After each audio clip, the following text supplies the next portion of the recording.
All right, we have Joshua Mellott. So the title of this, I have electrician turned dual chairman, and we'll get into the reason why.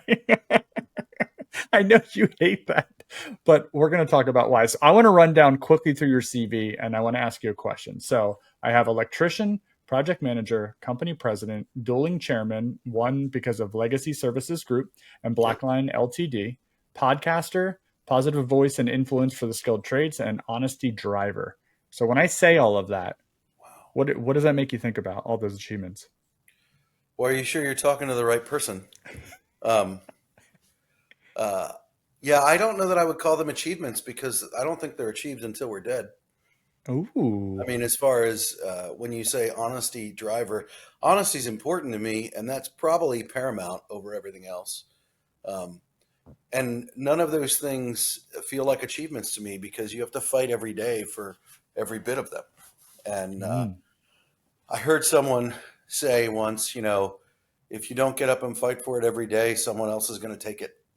So, um, to answer your question, what that makes me think of, it's a little overwhelming because uh, I got to get up tomorrow and go after it just like you do. So, there's a lot there, right? oh, yeah. Yeah, for sure. So when you're getting up every morning, I'm assuming you have days that are like this feels great, I feel good, and there are days that are, man, this seems overwhelming. How do you balance those? Well, I definitely have a lot of days where it's like this feels overwhelming. And if I'm going to be honest, which is kind of my thing, which should be all of our thing, more days often than not are overwhelming. And a lot of days I wake up and I'm like, man, I don't want to do this. I had a conversation with a guy today, and he said to me, he goes, um, I I really desire to be retired. And I was like, yeah, me too, me too. Hmm. Um, but as far as when I get up every morning and I face that, I've talked with you about this a little bit. My faith plays a big role into that. So I start every morning with, just some quiet time. And I think that's good regardless of what you believe, just to like start out your day and some meditation, some solitude, and matter of fact, I'm sitting in my study right now, which is where I do it. Hmm. And I'm sitting on a leather chair like you and I have sat on because this is where I'm most comfortable. You can't Gotcha. see it, but that's how I start every day. And I'm pretty religious about it. Um, I was just in Georgia the other day or the other week for a project, and I do the same thing wherever I go. And Hmm. I think it's really important. Years ago, I learned to start the same time every day, regardless of whether or not I'm working. So I don't really sleep in, um, even when I can, because I'm not disciplined enough uh, to do it if I don't do it all the time. Um, so earlier this year, and I don't know if you froze or what's going on there, but I'm going to keep talking until you tell me something differently. Um, Oh man, my internet. As I said at the beginning of this, don't worry, just keep going. My internet totally cut out there, so I'll have to no cut some of worries. that. I should have just Um, kept going, but I don't listen. But what I was saying is, just like that, at the beginning of the year, I started doing this ice bath challenge with my yes, brother. yeah. And my wife said, she did some research and she's like, for it to be effective, you really only need to do it 3 days a week. And I just said to her, I said, if I don't do it every day, regardless, then I won't do it. And that's just the way that I am. So it's something that's wrong with me, but if I want to succeed at something, I got to do it all the time. So Mm. when the days are overwhelming, my faith plays into that. But I start every day with that quiet time in the morning, just some meditation and, you know, uh, reading some different things and then journaling and writing some things down. And it's very helpful for me. Um, does that answer your question? No, it does, and I'm like almost the complete opposite of that. Like as soon as I'm up and ready to go, like my headphones are in and I'm listening to something, which is so interesting to hear you say that because I could probably use for some quiet time. Now that I think about it, maybe that's why I'm a bit crazed at times. Now that's real good. Hmm. Okay. Yeah, man. You always you just man bringing out the deep thought right out of the gate. I love it. You have Uh, time for anything else? No, you're right. So let me ask you a different question. I'm reading The Seven Habits of Highly Effective People right now, and one of the things that really hit me Great. was even if you're climbing the ladder, do you know that your ladder's on the right wall or Yeah. leaning against the right wall? Do you feel like your ladder is against the right wall with all of these things? Well, now I feel a little weird about being deep all the time, but um, that really ties in a lot with my faith, where um, figuring out where to put the ladder is the most important part. And so before I move on something or I start climbing a ladder, that's something that I think is essential is that we're really evaluating where it is that we're placing the ladder. And I've been reading a book recently about courage by a guy by the name of Ryan Holiday. And he's a Stoic writer. Like he writes all about that. And in that, he also talks about the importance of, he was interviewing a Navy SEAL, and the guy said, well, how do you deal with fear? How do you deal with when you're in the plane and there's nothing but darkness and you need to go? And the SEAL said to him, he goes, well, you just have to jump into the darkness, meaning Whew. you just have to go because if you don't go, you're guaranteed to fail. You're guaranteed not to succeed. Um, and also, um, somebody has to do it. Like the things that we're talking about doing and making sure that they're on the right wall. I would rather make the wrong choice and start going up a ladder on the wrong wall than stand there thinking about where to put my ladder for 3 weeks, and then miss the entire opportunity. In Yeah. at Legacy, we talk a lot about opportunity costs and what does that look like, when you're bidding a project or looking at a project or trying to move on something. And I think more often than not, people miss things because of the opportunity cost that they miss. And let me just speak to anybody that might believe what I believe, where God becomes a part of your decision process. I mean, you said you have like what, 6 or 7 listeners? Um, Yeah. yeah, No, that's sorry, a a little fact, dude. podcast humor there. Um, so if you actually believe in God and you believe in Him the way that we talk about Him and that His nature is a certain way, then what if in wanting to be about what you feel like God is leading you to do, you made the wrong choice? Do you think that He is going to, and I'm not trying to be preachy, but I believe this. Hmm. If He is the way that we talk about Him and He is who He says He is, then do you think that making that wrong choice, that God's like, all right, I'm going to smite you? Or is it like a father with a son?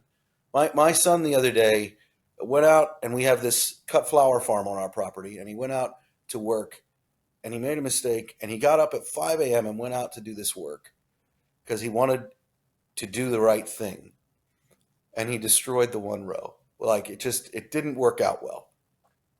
And he came to me and he's like, Dad, so I did this, and it was like, oh, well, that was wrong. But I didn't even say that to him. I was Yeah. like, wow, I'm so proud of you. And it was like I wasn't angry with him or anything like that. And so it's like when we look at things that way, whether it's our faith or even opportunity cost in general, I'd rather be making a wrong choice and pivot and correct than, you know, not make the right choice, not make any choice, which is a choice in and of itself. Like Mm. if you're, I'm all about weighing the options, and there are people on my team that are more detailed than me, and we need to look at the details, and we need those things. Like you're a numbers guy and a metrics guy. You love stats. You love spreadsheets. There's something wrong with you, man. Hmm. Lots of things. But Yep. but at some point you need to decide to go, right? Yep. And so I'm a pull the trigger quicker kind of guy, but I have a team of people that holds me back and helps balance me out. And I would assume that you have the same thing in the opposite, where you want all these details, but you recognize that the opportunity cost is real. Hmm. And if you don't move at some point, you're making a decision not to move, and then you miss that opportunity altogether. Yeah, I think that's the true definition between entrepreneurs and, manager, tinkers, everyday people. I think that's exactly. We talked a little bit about this, I think, on your episode, and I think your approach to that is I'm going to reach for the stars, and I have people to catch me if it's not the right direction or whatever that looks like. But, you can look at that where, I need somebody who has a riskier mindset to go and just shove this stuff in my face and say, it'll be okay. We'll figure it out. Right. Because I know once it's there, I can figure it out. Right. I Yeah. can figure out the mass amounts of work. That's what I like to do. It's, Yeah. it's leaping into the darkness, maybe. Well, and So that's that's where good. we really need courage. Mm, I mean, courage is, at BlackLine, we call courage grit, being that it is the ability to face the hard things and decide to step into them. And so you need that little bit of grit to be able to do that. And that's something that you clearly have. Um, mm, and it's different for all of us in different ways. Like, sometimes for me, courage is more deciding that's not an opportunity for us and being okay with missing what I think is the opportunity because you can't do everything. yeah, true. Um, but going about all the way back to putting the ladder on the right building, if it aligns with your core values, your ethos, and your team, you know, you can kind of take those things and make those decisions together, and feel pretty confident about the decisions that you're making, as long as you're making them as a team. So, Yeah, I think that's really good. I think the one thing this book has already done is really align my probably personal mission statement with where my energy needs to go because I'm a spreader. I have 70 hobbies, and it's because I like, being busy, but am I busy with the right stuff? So I think that's real good. Hmm. So, okay, so with all the stuff that you have done, that's not that's still going on because none of that is finished until you die. What's your favorite period of all of that stuff I mentioned? so my favorite period of you mean being in business Yeah, and your career so yeah, far. my career. Um, well, if I'm yeah, probably when I worked for someone else and my paycheck was not dependent on me. Um, man, yeah, yeah, I love it. Someone looked at my title today and they were like, "Oh, so everyone's your boss?" And I was like, "Yes, exactly." Um, my favorite period is honestly probably when it went from being just me to being a team of people working together for a common goal. Mm, Like, it really doesn't matter to me if where we are in the success cycle, but the thing that really, really matters is the ability to problem solve together. Because when we do that, it it's so awesome to watch. hmm. I would compare it to, have you ever seen a rotary engine? Like, I don't know if you know what that is, but like, Yeah, it um, was in the Mazda RX-7s, right? in the The Mazda RX-7 in World War II, they were in a lot of aircraft. okay, So like an old Stearman aircraft, on the front of the plane, you can see all of the cylinders, okay. and they go around. And I like to use the rotary engine because it very much it's a good visual because all of the cylinders work together to produce all of that power to go in one direction together. And you probably can't see it. I'm using my hands to talk, but Yeah, no I one can can see it. see. So, but when you go in that one direction together, that is my favorite thing. Mm, It is my absolute favorite thing because I think that we're meant to work together as teams of people. I don't think, we're all different. Some of us can work with more people for longer periods of time, and some of us don't want to work with anyone, or we feel that way. But the truth is, there is no island unto themselves, and you do need people to do things. mm. And no matter whether you're an introvert or you're an extrovert or you're a little bit of both, you have to work with people. And I think that we're wired that way. I think that we're made that way. And honestly, when it works the way that it should, it's pretty satisfying. So to answer your question, I love when we can do things and problem solve as a team. Yeah, I couldn't agree anymore. I love the big team meetings, like when we have our scheduled meeting and all the leaders and the frontline supervisors and the PMs, and we're all together and we're figuring out where to put work, or we're figuring out how to get work or get it into the right place and hit the schedule. And people are throwing out ideas live, like that stuff, like it's humming. And like, there's a no bigger smile on my face when I don't have to, when I don't have to, like, everyone's just solving everything at the same time. It's glorious. Yeah. I love that. That's really good. Um, You know, I have to say, you really make this easy. I've very rare, only once before have I been on this side of the podcast, but it's like, um, I'm having a good time. You're just, that's good. We're just getting started, homie. Just wait. um, I know you've talked about this a little bit before, and especially on your podcast with other people. But when I say, have you ever doubted your ability to succeed? What's a moment that comes to your mind? I doubted my ability to succeed in a moment that comes to my mind. Well, like I said, I doubt my ability pretty much every day. Mm, I struggle a lot with imposter syndrome. okay. Like I wonder a lot if people realize that I have no idea what I'm doing. Can you edit that out, please? Um, you know, Yeah, I just join the club, dude. I think that's a real thing for people in our position. Um, I used to look at people and been like, wow, they really know what they're doing. And I believe what I've begun to realize is I don't think that anybody knows what they're doing. You learn by doing it and figuring it out. And so there are certain things that I feel more comfortable with than I used to, but that's because I jumped into the darkness and had to figure it out. So, Mm. um, but your question was, what are times where I've doubted that or struggled with that? Is that Yeah, do you have a moment when you were like, man, I don't know if this is right. I don't know if this is gonna happen. I don't know if I'm gonna make it. um, well today at 3 o'clock?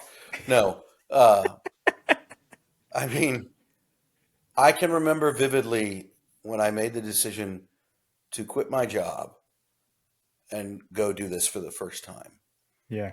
And I can remember my hands shaking actually, because I Mm. went into my boss's office and um, I had to tell him I was going to quit my job. And I had a good job, I was making good money.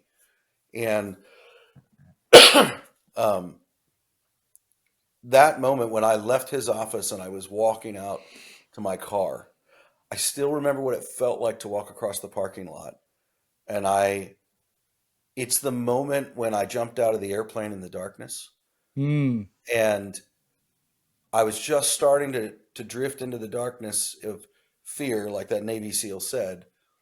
And in that split second, in that moment, I was afraid. I was scared. I was like, is this going to work? And um, that moment comes back from time to time, sometimes every morning. Sure. Seriously, because uh, the not knowing, like the problem is I've seen behind the curtain, like the Wizard of Oz. I've seen what's going on, and I used to think that, oh, I work for so and so, my paycheck is secure. And now I know that I don't care who you are, that's not true.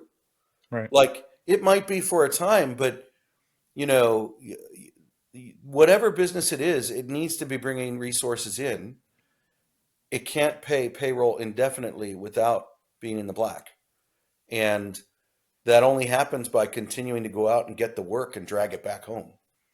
So, um, that first time when I quit my job, that was when I felt it the most. But I periodically feel it every other day for a Mm. moment here or there. And then I decide to jump into the darkness and call on some courage and face it. Why do you think you have imposter syndrome? Wow, I didn't know we were going into therapy here. Um, I, I'm just wondering because I've been through bouts of it, and I'm wondering where yours comes from. Truthfully, I feel very inadequate. Mm. I feel like even my role in what I do now, I don't, I used to work with these, my hands, and now a lot of my job is more up here. Hmm. Being, Peter Drucker wrote a really good book, probably about, I don't know, 70 years ago, maybe 80 years ago, called The Effective Executive. And he talks about being a production based worker versus being a knowledge-based worker. And as you grow in your role and you become a knowledge-based worker, um, it's about delegating and allowing people to work with you. And I I started out as a tradesman. I Hmm. started out as a guy doing the work, and I actually think that tradesmen in general really struggle with imposter syndrome more so than others, because our culture and our society says that you need this, this, and this in order to be in this role. Yep. And I actually, people might not believe this based on what some of my job is, but I don't have a problem with college. I don't think it's bad. I think that what I really truly have a problem with in the world is that we have posed it as better than, which makes something else less than. True. And I don't think if you're a plumber that knows how to, uh, run plumbing in a home or to unstop a clog or to make things work. I literally just the other day, I had to call a plumber to fix something, and it cost me an exorbitant amount of money. But I didn't know how to fix it, Yep. and I was also in another state, and it was in my house, and it needed to be fixed. But I would have. I just say that because I want to feel like I could have fixed it if I was here, but that would be a lie. Um, and my point being is that guy that came and fixed that has no less value than the lawyer that helps me out when I'm in court and I don't know what to do, and he walks me through the process of a deposition. And I think that our culture and our society has framed this in a way that it's like, well, if you don't have a bachelor's of this, then you don't have value in that. When it gets really real when you want to be able to flush your toilet as to where someone's value is at. And so my only issue is with our culture and society and the way that we have placed value on things that I don't think is true. Mm. Um, like I value the lawyer just like I value the plumber. And honestly, nowadays they cost about the same. No But doubt. but it's like I no longer want us to say that one is less than or more than. It's like, well, where do you fit? And to come back to your question of imposter syndrome, when you're a tradesman that um, grows in your career, like I just talked with a guy the other day who went from shovel to CEO. Wow. He started digging ditches, and now he is running a company of over 600 employees, Wow. doing tunneling and excavation work, all this stuff. And I think that when tradespeople go from doing the work to being the guy managing all those people, that there's this thought that, well, I should be working with my hands. That's really where my skill is. And so there's this feeling of I'm faking it and I really don't know what I'm doing. And I Mm. mean, you asked this question, so let me really get to it. The cool part about trades that I think is interesting is you have to learn with your hands by working alongside someone. There's some book learning as well, depending on what the trade is, but you got to do the work to learn how to do the work. Hmm. Like, you work in a fabrication industry. Um, you can do as much virtual welding as you want until you've done a real weld and you felt it. You've smelled the smoke. You've felt the bead. Until you've done that a couple of times, you don't know how to do it. What we're really talking about in this imposter syndrome thing is leadership training, because leadership is the next, what I would call, skilled trade that we don't teach. We don't have a school for, we don't have training for, because the way that you learn leadership is you do it. So, and I'm sorry, I'm like preaching at you, No, but you're it's good, like man.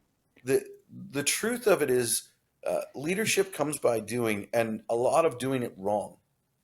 Like when I'm talking, I sound like a valley girl. Like um,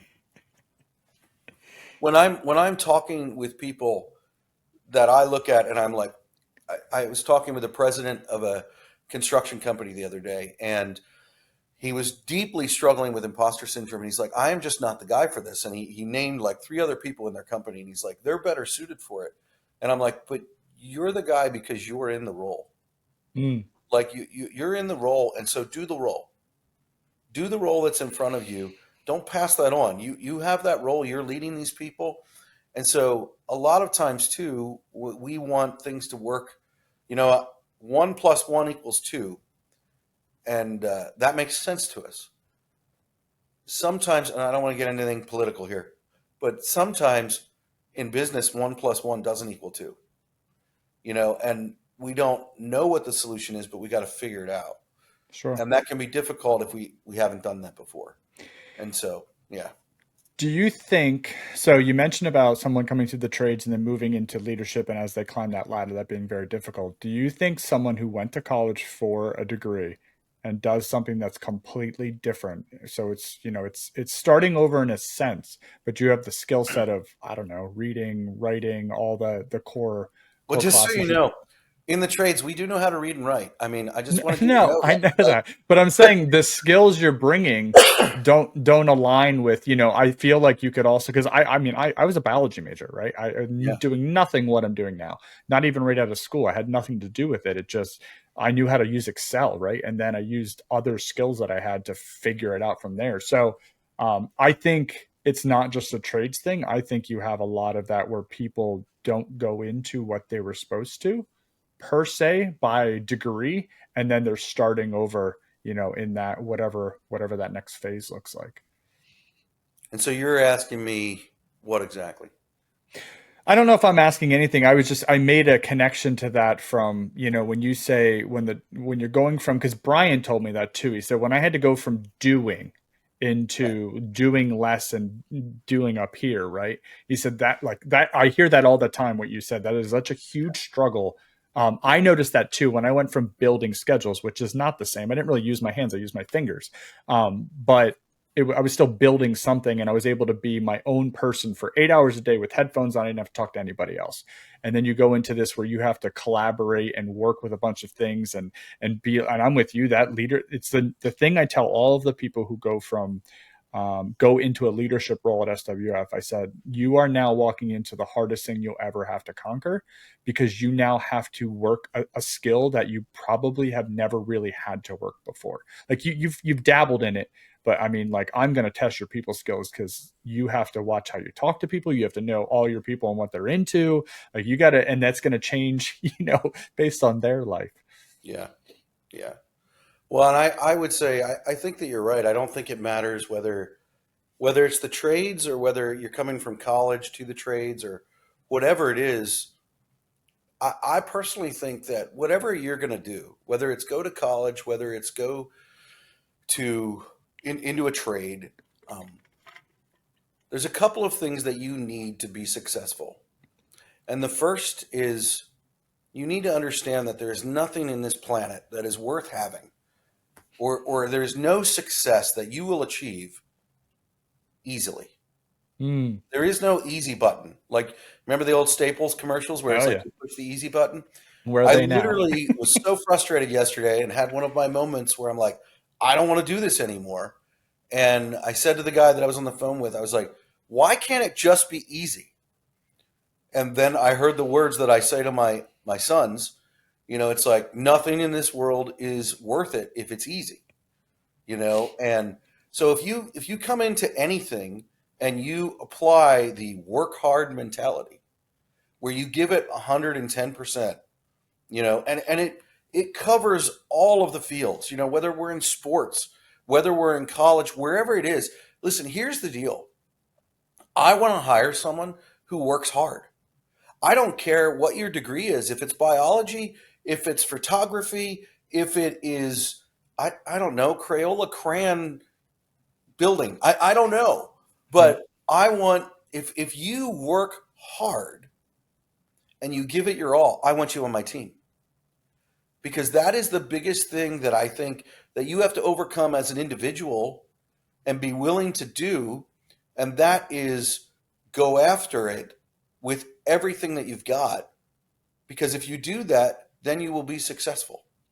And it doesn't matter if you're doing schedules with your fingers or biology or electrical work or, doing podcasts. If we work hard at it, we're going to get a return on it.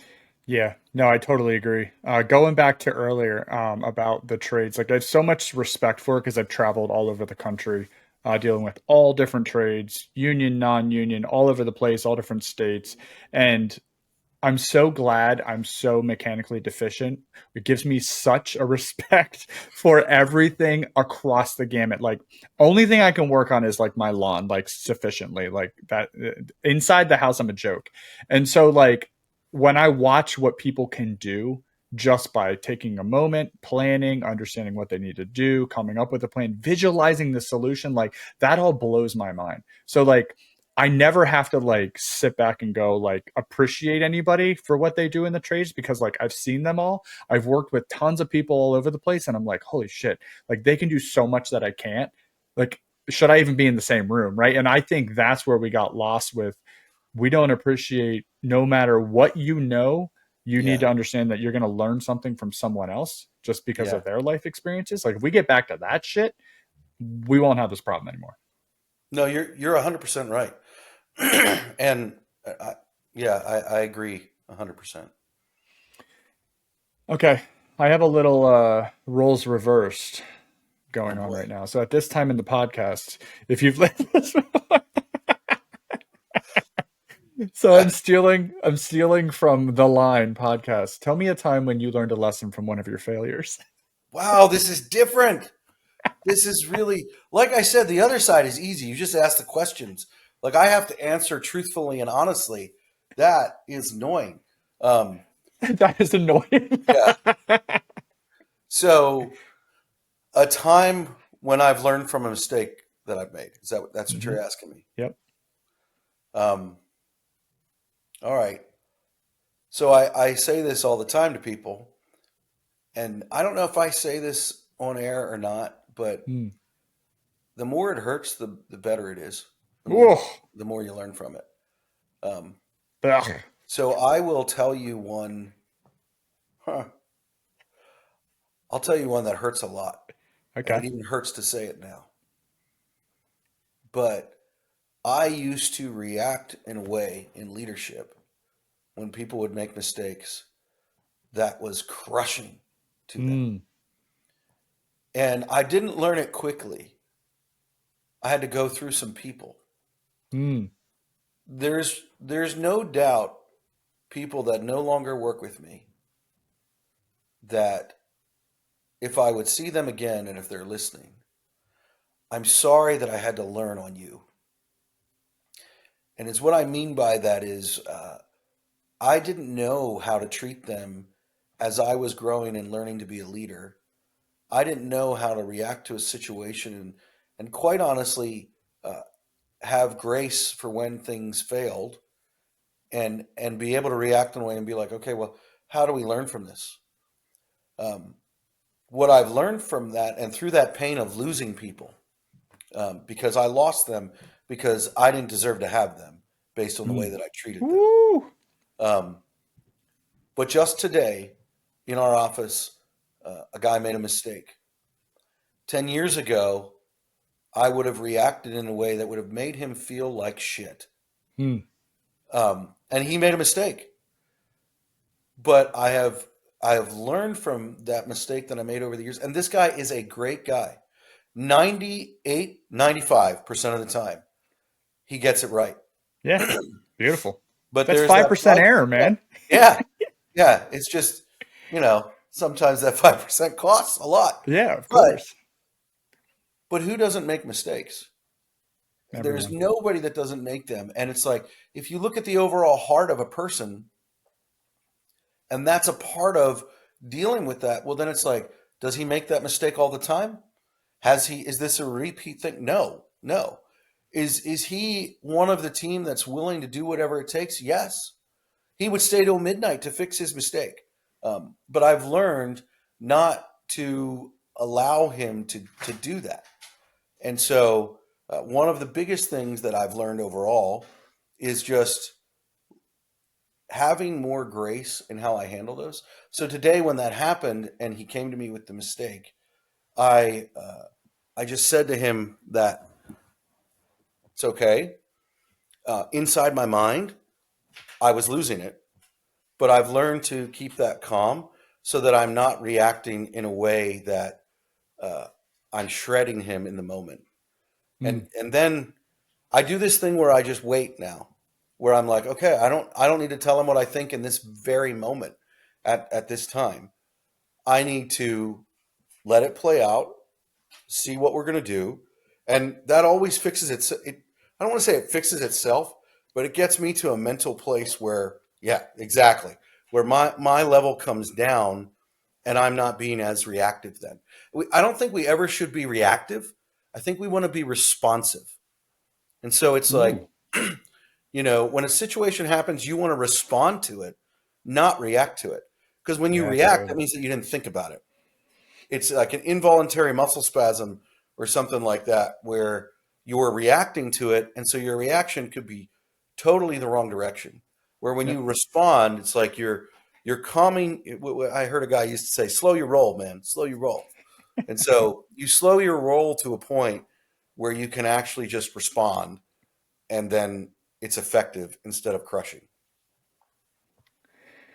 Yeah, so a couple things for me there. One, we talked a little bit about this before, where I don't think any of us are truly ready for leadership. So I understand your comments, but I do think like it's not great to go through people. And I'm sure if you reached out to those people or whatever that looks like, that there's a piece there to mend. But what I would say is I on have your to go side to of the people to listen. yeah, well, I'm sure. Yeah, I actually figured you probably did. But what I would say is you're never ready and you probably don't have the skills and you're going to do some of that because you just don't know any better, right? It's not that you were actually didn't like the people. You didn't know how to handle the situations yet. So you got to give yourself, a little bit of grace there because it's the same with anything. You were ignorant with how to handle that situation until you weren't. Right. Yeah, that's good. Mm. Um, what does passion is people mean? You say it all the time. I say that? Yeah. Passion is people. Maybe it Wow. wasn't you. I'm pretty sure it was you. Well, I don't listen to myself. So Okay. only recently have I started listening to the podcast that we do because I want to Yeah. learn so that I don't sound stupid. Um, Is that you hard know, for you? podcast or No, listening to myself. listening. Okay, can you ask me like softball questions? Um, Sorry, I just came into my yes, head. it's hard for me. I hate it. I Why? hate it because we put the podcasts out and we don't edit them. And so everyone gets to see when I think I sound stupid, everyone else gets to see that. So when I listen to them, it is really addressing my pride. And I have to deal with, okay, um, but it, but I believe in what we're doing so much that if I sound stupid, then I sound stupid. Because honestly, it really doesn't matter. And the truth of it is that I don't always say things right. I don't always do things right. I've just decided that I'm not going to not get back up. You know Hmm. what I mean? It's like I make mistakes. I'm going to learn from them. I'm going to move on. Um, and that's what the man who's never made a mistake, he's got nothing to give you. The man who's fallen down, oh, once, twice, three times, 21 times, and he still gets back up, that's the guy that I want to talk to. That's the guy that's got something for me to learn. And I intend to be that guy. So your question was, as I went off on this rant, um, what does it mean? Uh, Passion Is people. is people. I I believe that we should have a passion for people because people really matter. Hmm. In the beginning, I shared some of my beliefs with you, and what I would say is, um, I believe that people matter regardless of what they believe. Like, we're dealing with a lot of things in our culture and our society right now where people believe different things, and I I believe that people matter even beyond what they believe. Like it's Yep. like people have value, and I don't want to say that I don't care whether or not they believe something that I think is true or not, but because when I When I care about people, if I think that something is false and they're believing it, I want them to know what I think the truth is. But I'm not always right about that myself. And passion is people is I want to have a passion for the value that people have, whether it's the plumber or the lawyer, whether it's the Democrat or the Republican or the Libertarian or whatever you are. I want to have a passion for your success. And I believe that we should want and desire the success of others as much or more than ourselves, because when we have that attitude and we go after it, it changes the way that we operate. And I think it affects people overall. Imagine if years ago, and not to tie everything to my faith, but it is pretty interwoven. A mentor of mine said to me, he said, find a woman that loves God and wants to go after that even more than you do, and wants your success and your life even more than you do. And he said, you will have a good life and a great wife. And my wife, she loves me and she wants my success. And this is what that does to me. I want her success. Like, it's this thing that affects us. And so imagine when you're meeting with a client and it comes across to them that you want their project to succeed. You care about it. When we have that passion for people, it shows them that we value them. And then they want to work with you and they want you to succeed. Yeah. And that's something that you've even done for me, where I want your success because, like, you're out there, very openly singing our praises for our success. Like, you've posted about the podcast that we're doing. You're wanting that stuff, Brandon. That makes me want to do the same for you. Mm-hmm. And I think that that's something that is contagious. And if more of us would have that passion for people, I think it could actually not only change an industry, but I think it could really change our world in the way that we currently operate. Yeah, that's some deep stuff right there.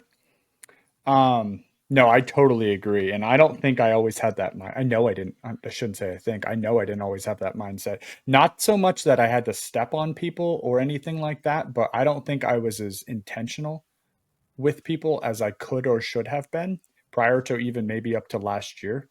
Yeah. And actually, what really probably broke some of that was me starting to read, right? Because I kept hearing, gotta read, gotta read, gotta read, gotta read. Didn't believe it, didn't believe it. And then started reading. I was like, holy shit. And now I'm doing an entire company book club, right? So, like, here we go.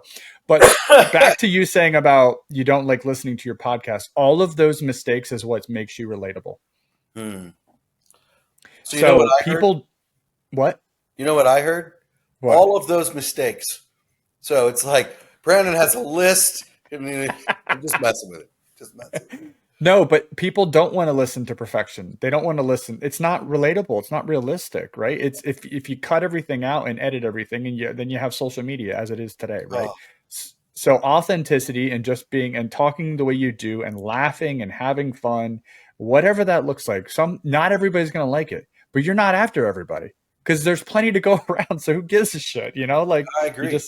you just go out there and have a good time and look for the things you can improve on that will make the time with your guests better, not make you better. Like, don't focus on yourself so much. Just focus on how to make the process and the entertainment with the energy between you and the guest, and then the entertainment value to the audience. That's really good. I'm going to need to write you a check for that one. Wow. That's seriously, that's really good. Like, that's where the focus needs to be. Yeah, it does. It's you'll automatically improve as you're doing it more and more. So you don't have to, if you have tiny things where you're saying something all the time, that's really hard because then you're going to get stuck on it. And then when you say it, you're going to be annoyed at yourself in the middle of the podcast, and that's just going to throw you off. But I would really think about times when you missed a mark or you missed something that they said that you could have reacted to. Those kind of things is what really draws people. I know when I listen to them, like when you go, I love when you say, come on, like that's one of my favorite things because I know you're into it, right? That's when I know you're like, holy shit, this stuff is punching right now. And it's hitting me in the head. So that stuff's real good. Dude, you're correct. Reading. You've led me even to a deeper path of reading. I did kick it off, like I said, probably last year. It was in the fall of last year, and then but you are, I forget what you're saying, reading leaders or leaders that Leaders read are or what? readers. Yeah. Yes. Yeah. Why where does that sit for you? When did you start reading? Why is it so important? Um, well, I've always read something, Okay. just because, like in school I had to read, and then, I would actually, where it really all started was with a girl. Um, Nice. yeah, I mean, so I met this girl, and she lived far. Well, not my wife that I'm married to now, but I early in high school I met a girl, long distance relationship, and so we would write letters, um, Nice. and then we would challenge each other to read different things, and that was more her than it was me. But so I would read things, and so that's where it started, Okay. and so I only read whatever I was challenged to read. Um, but then, as I got older, probably I would say maybe about 5 or 6 years ago, that phrase, leaders are readers, is something that my wife said. And my wife talked about all the major changes in her life.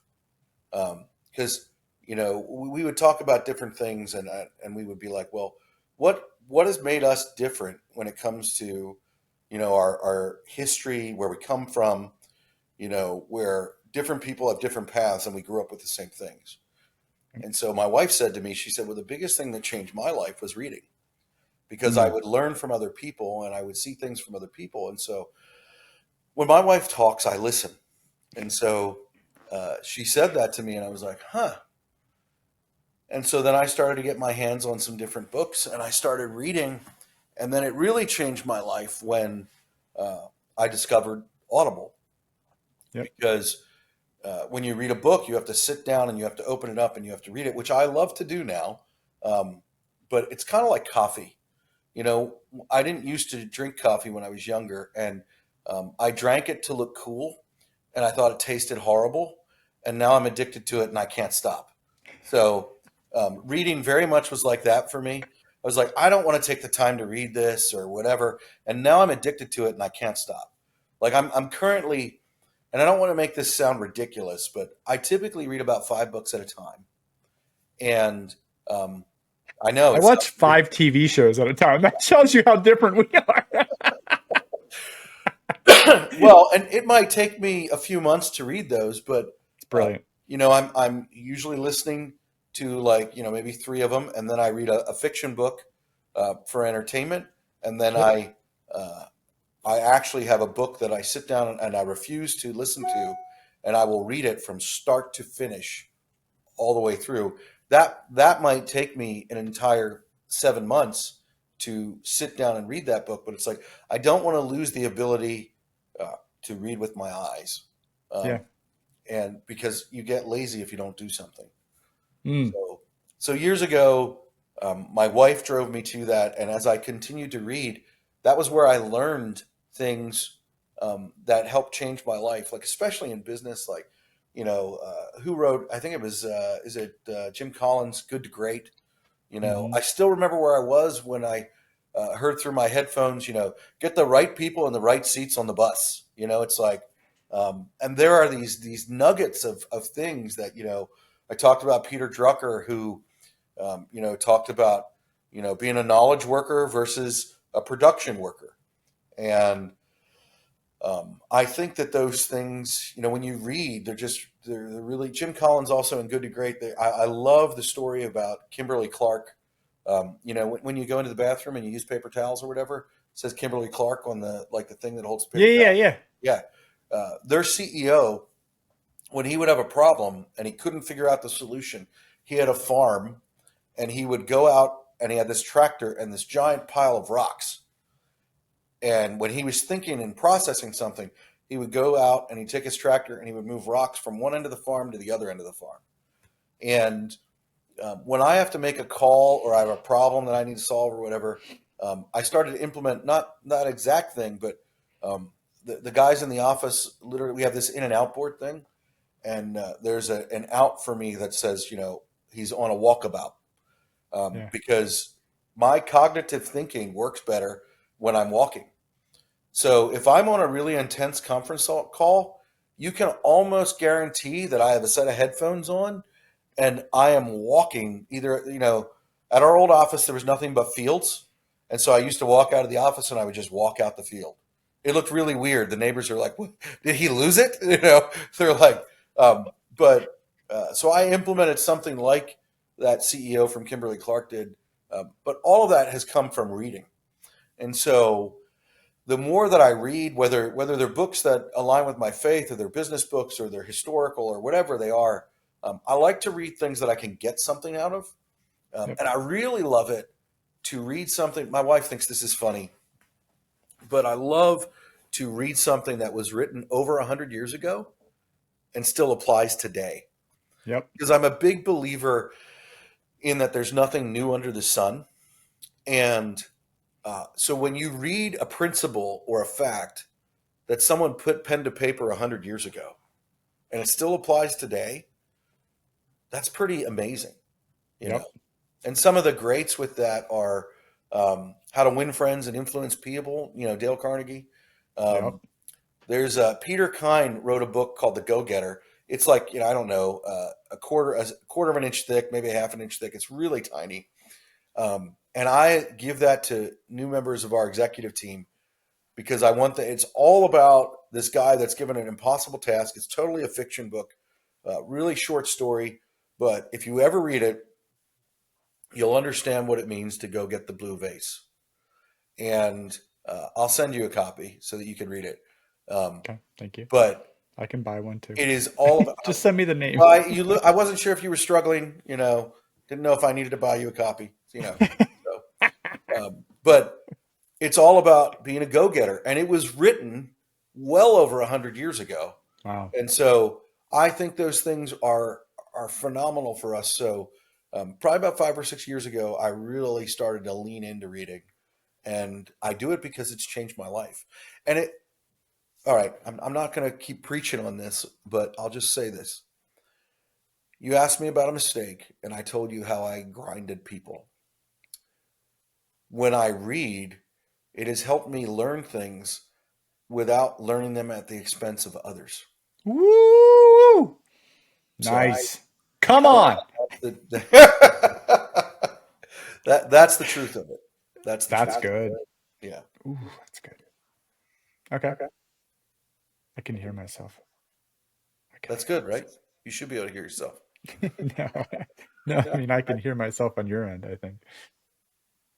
Um, that was really good. Social media post idea for you. Put down your like top 10 books and where you applied them and Wow. write a social post about that. Because I saw somebody do that with their favorite books and it went viral. So maybe something you could do.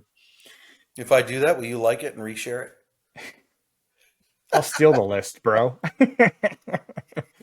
Tell me about BlackLine. it?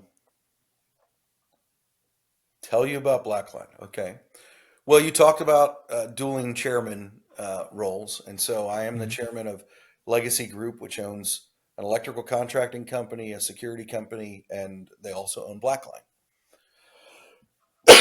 The best way to describe BlackLine is that it's a vertically integrated company, meaning we're under an umbrella and we have a couple of things that we do. But I'll talk with you about what I think are the two key things that we do that if anybody is listening that they might really want to know about. And that would be we have our own institute, which is training young and old people, whoever wants to learn. It's an actual apprenticeship, and it's training people up in how to know the trade, whether Yep. it's plumbing, electrical, or mechanical. And we have partners, that are other trades companies, CEOs, and different owners and their organizations who have bought in to being a part of that with us, because you can't do it by yourself. Right. So that's the institute, BlackLine Institute, where we're all about training, because we believe that there's a worker shortage, and we understand that that's a need that's there. And so we were provided an opportunity to do that. It wasn't my idea. It wasn't my plan. but a member of our team had a really good idea and said, well, why don't we do it? Um, Mm. because nobody else, other people were doing it, but we're doing it a little differently. Um, Sure. and one of the ways that we're doing that ties in with our other vertical, which is um, our marketing and strategy piece. So BlackLine uh, media essentially is what we're doing under the BlackLine umbrella for that is media for the trades. So, and I say media and strategy. Honestly, I would rather call it like BlackLine strategy because it's all about like, well, how do you social post? What do you do? Um, and it's for trades by trades. So we're tradesmen, and we've brought skilled people. Like you met Curran, he got promoted since you last met him to our chief of marketing, He's brilliant. and he is not a tradesman. He does not know how to fix the plumbing in your house, but what he does know how to do is how to walk you through. Well, how do you do a social post? What are the metrics? How do you want to look at it? When do you post? How do you do it? Um, and what is the theme that you want to do on all of your platforms? And where does it matter? And so and the cool part about Curran is he knows that because he's done it, and Yep. he fits that category of people who he just works hard. Yeah. I mean, he grinds, and so Blackline marketing and strategy, our whole goal in that side of things is we work for contractors, manufacturers, um, and we help promote their culture, who they are, what they're doing.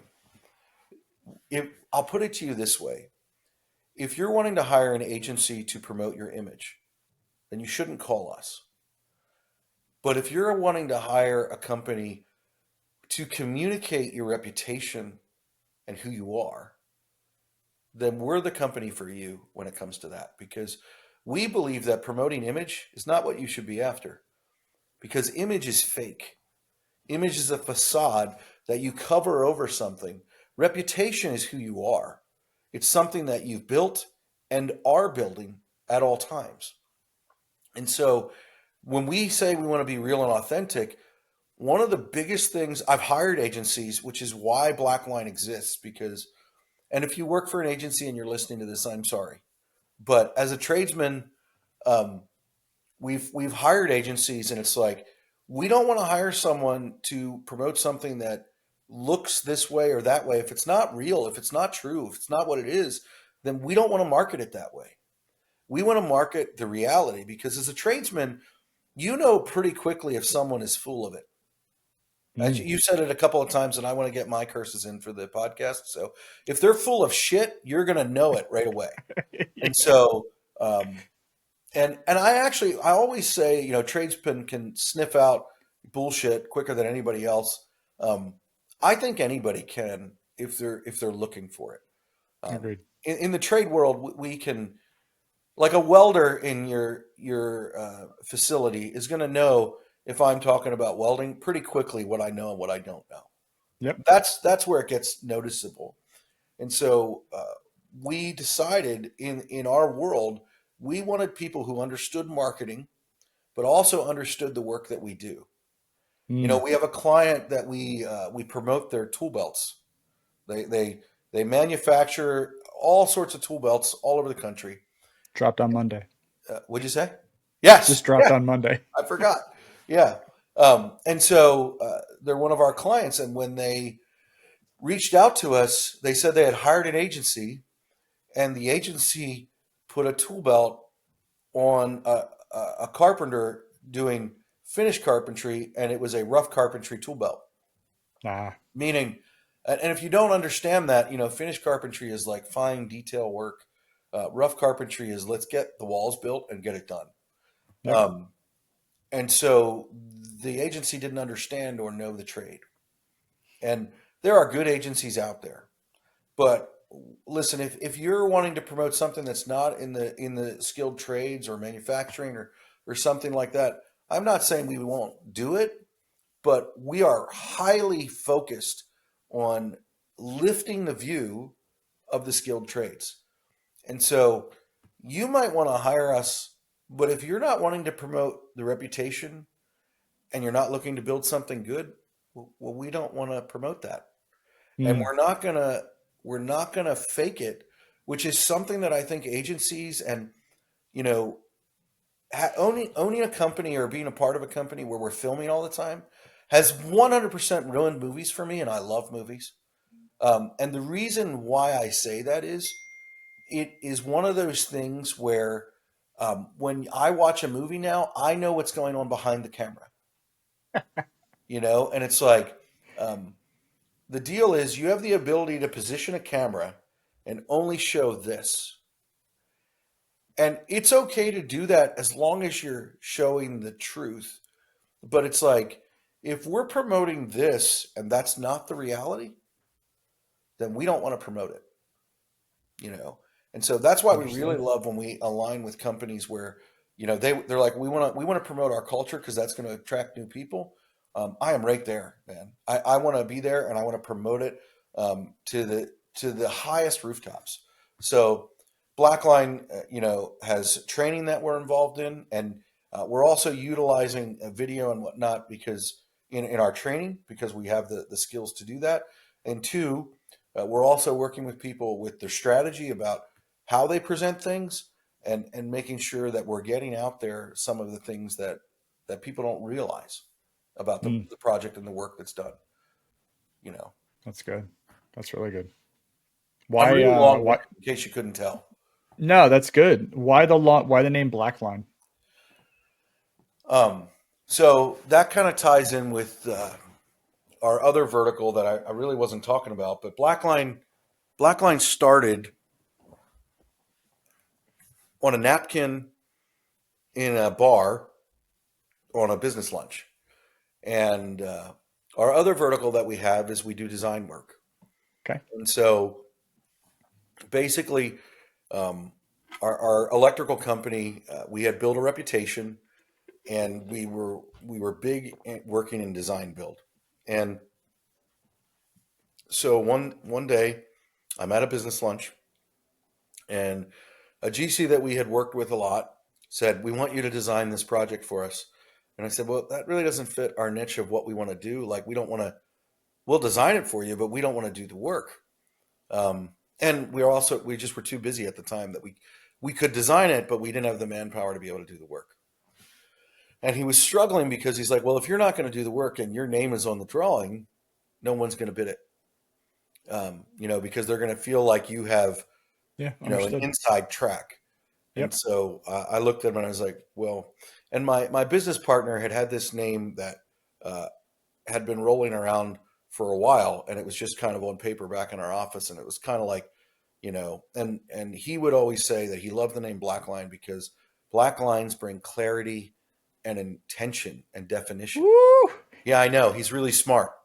Um, Let's go. he really is, and it's like, so I'm sitting there, and I've been hearing this for years from him, but we don't have a business to put it to, and so I'm sitting there with the guy, and he said, "Well, you don't want our electrical company to do it. That's fine. Our design company can do it," which didn't exist at this point. And so, literally under the table, I'm texting, our IT guy, and I'm like, "Please buy this domain and create an email for me in the next 15 minutes." Um, and so I texted him that, and I said, "You can hire Blackline to do it. This is our sister company." And I literally just bullshit my way through it at lunch. And I got a text by the end of lunch saying, "Domain is bought. Here's the email." And I had him send me my first email, and we did our first job that way. And so then when we wanted to create an apprenticeship, same thing. Um, and just full disclosure out there, um, Legacy Group owns all of it, but they are separate. But we live in a county where people are like, well, I don't want to bid to that job because that guy was involved in it, or I don't want to do that Yeah. because he's involved in that. Here's the deal. I want to be about making our industry better. You should too. Ooh. The same thing that I said about my wife and finding a partner that wants your success more than you do. Listen, I don't care if you're another electrical outfit, if you're another marketing company, whatever it is, I want your success if you want to be about building better organizations that have strong organizational health to build better people, to provide a place for a world for us all to live in that is better for all of us. So if that's what you want, then I'm your partner. And it doesn't matter if I have a business over here that does the same thing, because I have a secret for you. And here it is. There is enough work out there for all of us. And even if we're going to run out, not for a few generations are we going to run out. So you'll be Agreed. dead before you run out of work if you work hard and you do a good job. So why worry about it? It's just what I think. So I am in that same boat. It's so interesting because I walked into SWF and that was not the thought process. It was fear. It was fear based, right? And I remember when we worked with a certain subcontractor, it took me a couple months to get over the hump. And I was like, what are we afraid of? I yeah, said, are we afraid of our people leaving? Well, then that's our fault. Like, yeah, let's make this place so exactly, great that they don't want to leave. And I said, we worry about our customers, then we're not doing our job. Like, exactly right. Yeah, so, I think that organizational health is huge for that. oh, And agreed. what you're talking about is, um, are you there's two camps of thought. There is, and I'm totally stealing this from someone else, just to be clear. Most of my really good ideas and statements I have stolen. So there's two schools of thought. There's protect and defend, Mm, and then there's learn and grow. And so you can protect and defend for the rest of your life. I will leave you in the dust because I want to learn and grow. And if we learn and grow, you are going to, if you're all focused on protecting what you have, circling the wagons and defending it, you're going to miss that opportunity. And I don't intend to miss that. And you shouldn't either, because the amount of opportunity that is out there is far beyond the negative. We live in a world right now where, and I don't like AI, but like we live in a world that the things that are out there, whether it's AI helping us be more efficient at our jobs, whether it is a GPS helping me go where I need to go. Like I couldn't run the company that I run today if it wasn't for technology and the right. opportunities that are out there. And so, I don't know what we're afraid of, because I lived through 2008 and everybody was scared, and it was really rough, and it was really, and I'm not saying it wasn't hard, but if you wouldn't jump out into the darkness like that Navy SEAL said, then you crashed in the plane when it hit the ground. If you were willing to jump out and keep going, what did you have to lose? The opportunity that was there. I think that I just was thinking about this recently. Back then we looked at the stock market, we looked at things that were happening, and we're like, wow, the world is ending. And I forget how many years ago it was where the stock market was like 3 times the size of what it was back then before it crashed. And it's like, I don't think that we need to look at it that way. That protect and defend mode is just fear based, and then we Yeah. end up missing the opportunities that arise. So that's you keeping your head in the sand, and then Oof, you don't see what's going on. that's good. What does being a tradesperson mean to you? A tradesperson or a skilled tradesperson, because there's a difference. Fair point. Skilled. So I'm assuming you're skilled. um, I I think that being a skilled tradesperson is easily defined as you had to learn a skill in order to do a job, and so lots of people can claim that title.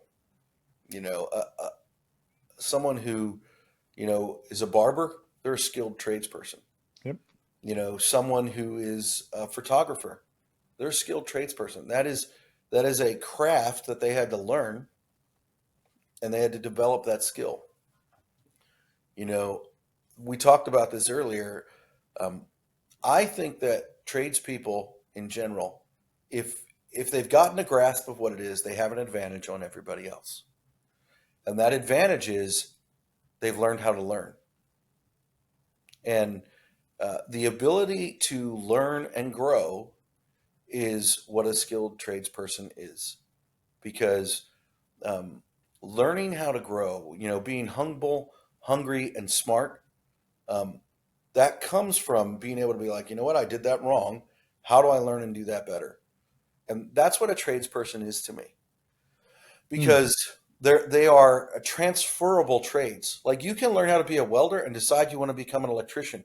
I guarantee you your skills as welding are not going to disappear and not be useful. Right. You know, you're going to be able to take those things and those processes that you've learned. My goodness, man, you've experienced the same thing where you were working in utility work, power plant work, where you're building out schedules. That didn't get lost when you came to SWF. It Hmm. didn't get lost. You brought it with you. And so, to answer your question, a tradesperson is someone who has learned how to grow. Hmm. That's an interesting way to think about that. And I'm not sure I wrap my head around that because I would put myself into a tradesperson of YouTube because the 5 years I've been tinkering in that world, right? I did it so terrible and I just keep trying to get a little bit better each time. Yeah, it's Yeah. interesting. That's Well, I good. would say that's accurate though, because like Curran, who I work with, he's done that same thing where he's built a following. And honestly, if you want to talk about a difficult trade, try to learn one that changes under your feet while you're doing it. Yeah. Like, because that's what the metrics of, um, whether it's social media or YouTube or Instagram or TikTok, which Yep. uh, I have a I know. TikTok now, which I hate, but um, all of those things, it's about learning what works and what doesn't work. Mm, I love that. So with BlackLine, you're deep into the Line podcast, which is the podcast that you guys do. Yeah. You are the host of it. You said you told me you're going to do 52 episodes, but you said as you're moving along through those, that may change. So I want to ask you a couple things. So give me the first things that pop into your head when I say these statements. Okay. What is the most memorable quote from the podcast? That's easy. Step up to the line. I love it. That What's came the totally by accident. So, No, it's brilliant. I think it's a really strong calling sign, especially because it's a line and it's the line. I think that's really really great. So where did that come about? Did you just come up with it naturally? um, so the team told me with the first couple podcasts we did absolutely were horrible. And so the create one of them will never see the light of day. Um, but the creative team said to me, they said, "All right, so there's this fourth wall," and I'm like, "Well, what's the fourth wall? I don't know what that is." And they said, "Well, you see this camera over here? Um, that's the people that are watching." And I'm like, "Oh shit!" Um, Mm, so they had encouraged me to start to talk to the people that are watching. And so I made a point that I was going to jump out into the darkness. I was going to face my fear and I was going to go after it. So there's a particular episode where I decided to do that. And you might have noticed this if you're listening or you're watching. I get kind of passionate when I get to talking about things because it just comes out of me. And yep. so I'm very passionate about the trades and about people having value. And I think in the trades we've really failed at communicating value to people. We're Mm, like, here, do this task, do it this way, and then move on to the next thing. And people do this skilled work, which is amazing, and then we're like, well, where's my sandwich?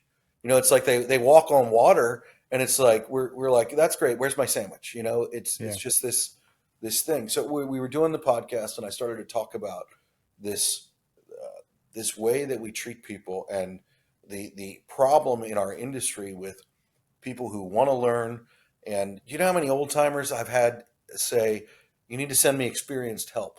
Um, that really pisses me off. Like when someone says that to me, and it's like, well, where's the experienced help going to come from? If we have a shortage of over 600,000 welders that don't exist, and you're not training someone else, then you are part of the problem. And I got to talking like this, and the passion just started coming out. And I look at the camera and I go, "Step up to the line," and it just kind of happened naturally like that. That's So then it awesome. stuck, and so now I say it all the time.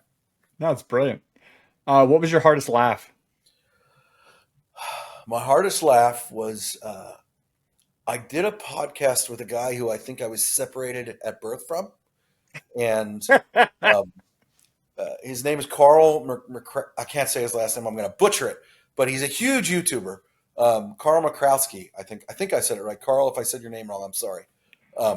But he he does these YouTube videos on gear, like boots. He's famous for boots, and so I just messaged him on Instagram one day and I said, "Hey, would you do a podcast with me? I'm just some idiot who's doing podcasts."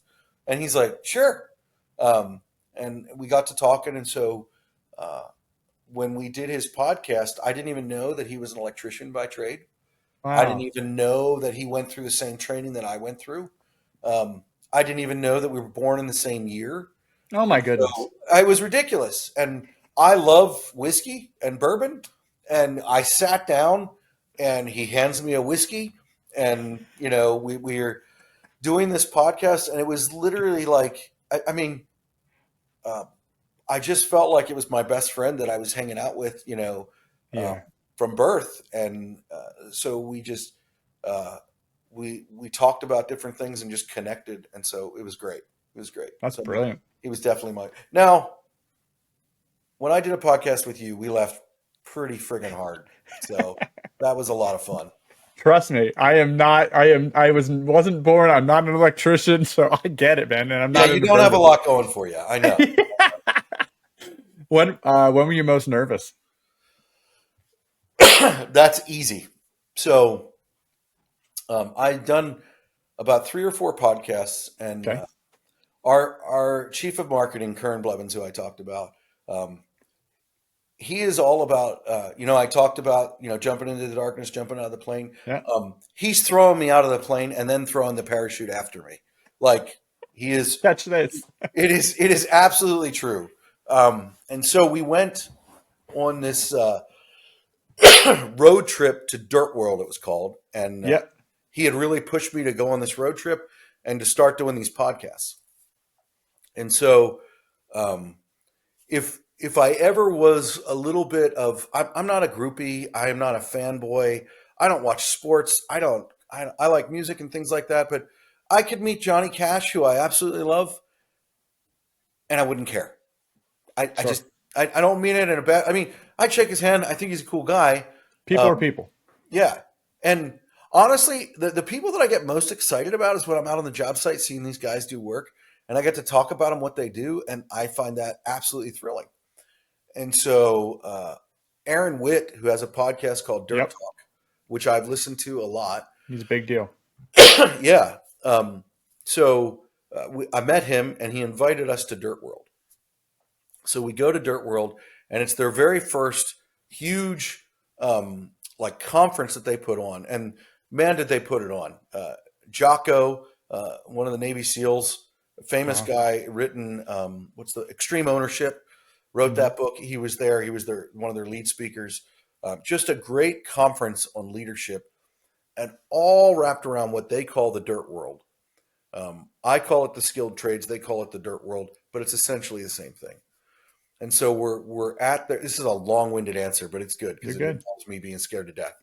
So, and at that same time, Curran is teaching me how to post on Instagram and how to do certain things, which is, by the way, if you're in the trades and you want someone to do that, we have a whole team that does that at Hey, BlackLine, get in there.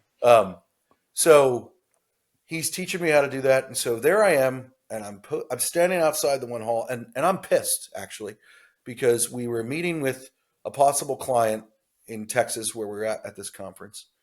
And I get back, and the part of the conference that I wanted to listen to was already halfway through its session. So I'm standing outside the door, and I'm on my Instagram, and there's this guy I follow, and I don't know anything about it. And so I share his post, and I like it because Curran tells me that's what I should do. And he walks out the door, Oh this my guy that goodness. I'm sharing his post. And I said, "Hey, man, I really like your stuff. I like it." Um, long story long, he's like, "Great, we should get together. I'd love to interview and ask you some questions." And I'm like, "Okay, so that's weird. That's no one's ever asked me that." And so I'm like, "Sure, great, let me know." So he gives me his information, and um, I walk down the hallway, and there's Curran, and Curran goes, "What are you talking about?" He goes, "You have a podcast. Do you want to interview him?" And he goes, "Message him back and tell him that you want to have a podcast in the center of the hotel in front of everyone." And I'm like, No. Holy Yeah. I'm smokes. like, no. And so Curran's like, well, just message him back and see if he even wants to do a podcast. Probably doesn't even want to do one. And so I'm like, okay, fine. You're probably right. I message him, like 3 seconds go by. And he's like, yeah, man, I got a couple hours. Let's do it. So I'm just like, oh, shit.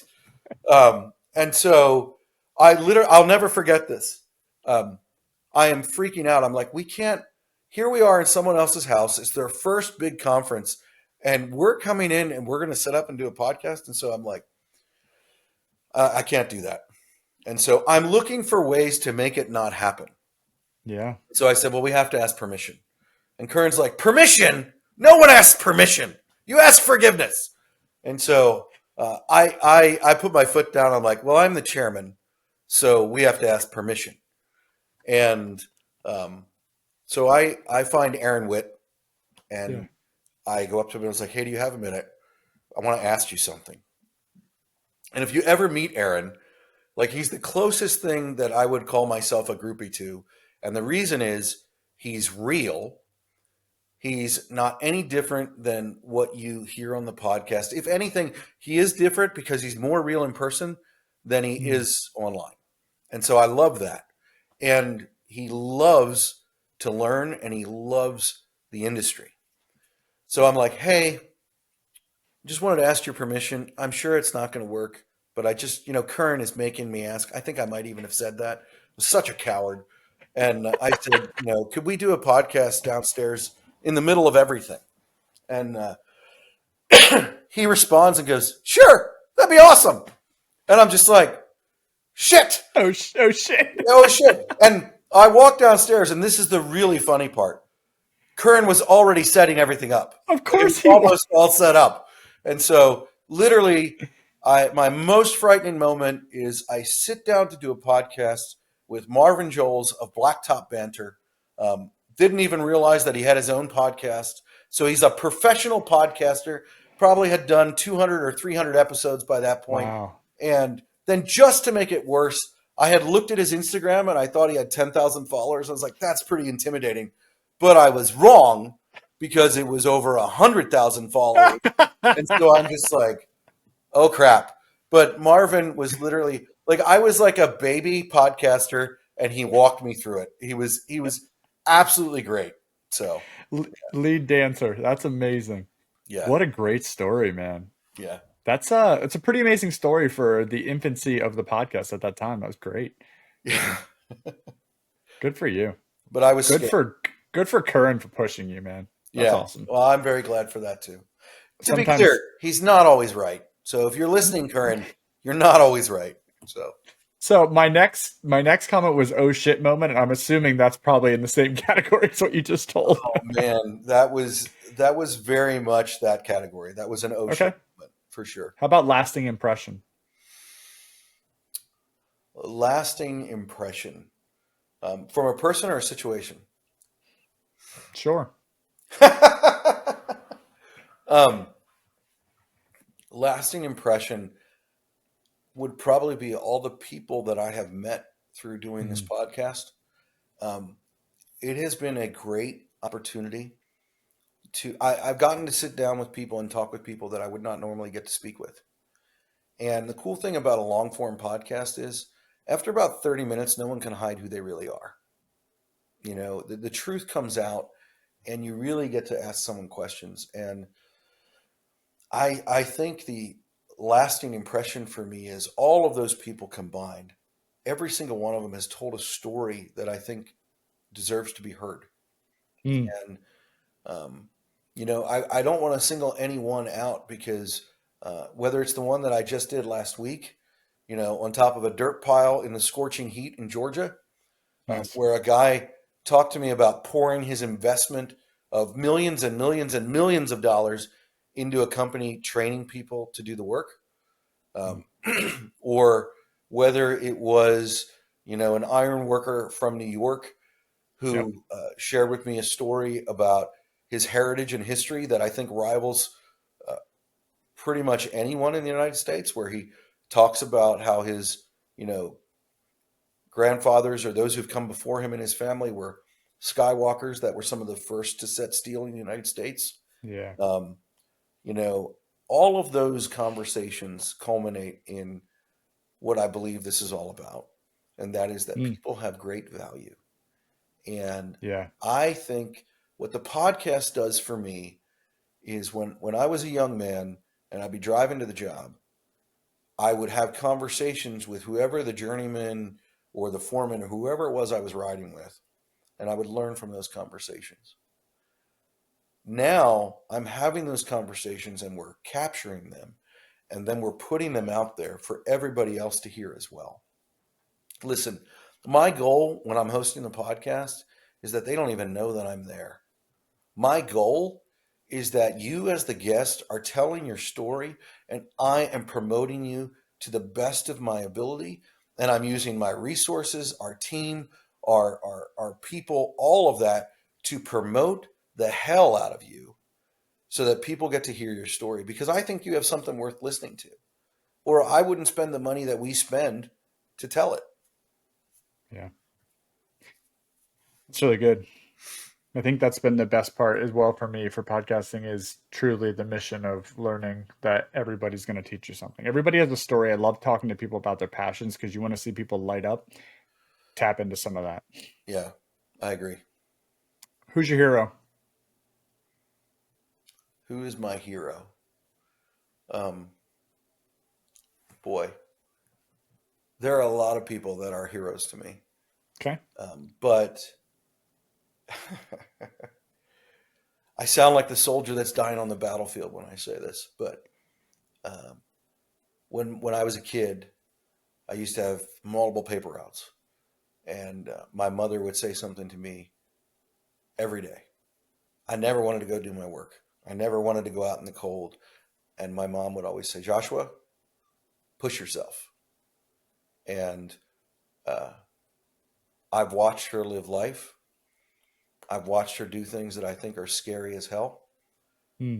And she has challenged me and shown me how to do that. And to this day, she's not dead or anything, but to this day, she would be my hero because I don't know anybody who has been more diligent or more courageous in life than her. And so, Hmm. yeah. Dang. Props to her. If you could go back and talk to your apprentice self, your young electrician apprentice self, what's 2 or 3 pieces of advice you would give that young Joshua? Well, first I would say, hey, you're not that cool. Um, yeah. So all I got was the second one was 2 ears, one mouth. I did not get the third thing you said. Oh, I think that was all that I was saying, actually. Basically, we have 2 ears and one mouth, and I've learned that I should probably keep my mouth shut more and my ears open more. So, yeah. Understood. Well, yeah, I mean, that was everything I wanted to get to. That was absolutely epic. You were like, there's no way I'm going to go, very long. So don't worry about that. So it was really good. I wanted to thank you for coming on because I know you said you don't do this very often. So I appreciate you even saying yes, because not everybody does. So I wanted to say that. And anything you want to promote on the end of this, certainly have at it, man. It's all you. Um, you sound like that guy from Hot Ones that, is like, so what are you doing? This camera, this camera, this camera, this camera. Um, things that I want to promote is, BlackLine is a relatively new venture. Um, Mm. but if you're in the trades and you're looking to get your marketing and your social media and your presence out there and get it sharp and get it elevated so that people can see what you do and who you are, give us a call. That's something that we want to help you do. Real bangers in there. Thank you everybody for thank you for coming on and thanks for listening.